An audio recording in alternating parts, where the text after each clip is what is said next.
Bonjour et bienvenue sur DigiSchool, je suis Yvan, votre professeur de mathématiques.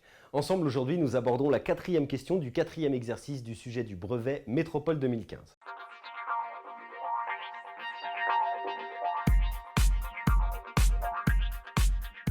La particularité de cet exercice est de présenter des questions qui n'ont absolument rien à voir les unes avec les autres, qui traitent même carrément de chapitres complètement différents. La première question traitait des fonctions, la deuxième des probabilités, la troisième des puissances, et la quatrième a trait à l'arithmétique. Et dans la 4e question, on vous dit Loïc affirme que le PGCD d'un nombre pair et d'un nombre impair est toujours égal à 1, a-t-il raison? Alors, nous allons nous poser la question et essayer de répondre à la question de l'énoncé. Autrement dit, est-ce que Loïc a raison lorsqu'il dit que le PGCD d'un nombre pair et d'un nombre impair est toujours égal à 1? Alors, il y a une règle d'or en mathématiques, c'est que montrer que quelque chose est vrai est toujours beaucoup plus compliqué que montrer que quelque chose est faux. Ici, c'est effectivement le cas. Si vous essayez de vous lancer dans la démonstration de cette affirmation, c'est-à-dire si vous essayez de montrer que Loïc a raison, ça va être très compliqué. Pourquoi? Vous allez devoir prendre un nombre pair que vous ne connaissez pas, donc un nombre qui s'écrit par exemple 2n, un nombre impair que vous ne connaissez pas, qui s'écrit par exemple 2p plus 1, vous ne pouvez pas prendre le même n puisque vous ne savez pas si les nombres pairs et impairs se suivent, et essayer de montrer que le PGCD est égal à 1, ce qui va être très pénible et très fastidieux.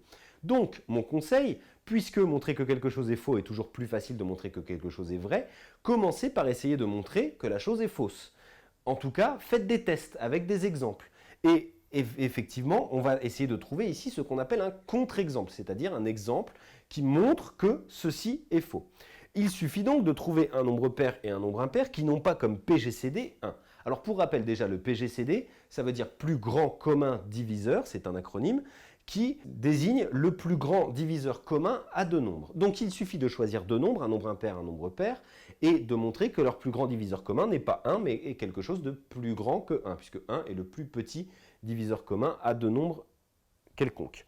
Donc ici, on va essayer de chercher un exemple, un nombre pair et un nombre impair. Alors le plus simple est de prendre un nombre impair et de le multiplier un certain nombre de fois pour obtenir un nombre pair, et du coup, le plus grand commun diviseur à ces deux nombres sera le plus petit des deux. Par exemple, si je prends le nombre 5, 5 est un nombre impair, évidemment, il s'écrit 2 fois 2 plus 1, donc c'est un nombre impair. Et du coup, je peux, en faisant par exemple 5 fois 2, j'obtiens 10, qui est lui un nombre pair, et le plus grand diviseur commun à 5 et 10, puisque 5 est un diviseur de 5 et aussi un diviseur de 10, eh bien, c'est 5 lui-même. Donc, on peut dire tout simplement que PGCD de 5 et 10 est égal à 5. Alors, là, si vous voulez démontrer cette chose-là, rien de plus simple. Il y a deux possibilités. Soit vous faites le calcul. Alors, je vous rappelle le calcul, vous avez deux algorithmes possibles, l'algorithme des soustractions successives et l'algorithme d'Euclide. Alors, vous faites celui que vous voulez. Par exemple, si je fais l'algorithme des soustractions successives, je vais faire 10 moins 5 égale 5. Je vais faire ensuite 5 moins 5 égale 0, donc le PGCD c'est 5. Ça c'est la première possibilité. La deuxième c'est faire la liste des diviseurs, ce que vous avez fait normalement quand vous avez abordé le concept de plus grand commun diviseur en arithmétique. Donc par exemple vous mettez 10 ici, vous mettez 5 à côté, les diviseurs de 10 ça va être 5 et 2 et 1, et les diviseurs de 5 ça va être 5 et 1. Donc vous regardez, le plus grand diviseur commun c'est 5. Et c'est réglé. D'accord? Donc ici, en tout cas, à partir du moment où vous avez dit que PGCD de 5 et 10 était égal à 5, je ne pense pas ici que le correcteur attende vraiment que vous démontriez que le PGCD est égal à 5. Mais si vous trouvez un contre-exemple, ça suffit. Et vous pouvez dire du coup, Loïc a tort, car le PGCD de 5 et de 10 est égal à 5. Donc en gros, ce dont vous avez besoin, on va même le rajouter ici, c'est uniquement cette phrase-là, car PGCD de 5 et 10 est égal à 5. Alors, je vous mets en garde, en général, cette notation, cette formulation avec un car, on essaye de l'éviter en mathématiques. On utilise plutôt donc on dit PGCD de 5 et 10 est égal à 5, donc Loïc a tort.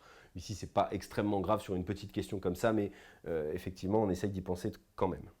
Cette vidéo est maintenant terminée. Je vous invite à visionner la dernière vidéo dans laquelle nous allons traiter la 5e question de cet exercice. Et moi, je vous dis à bientôt sur DigiSchool.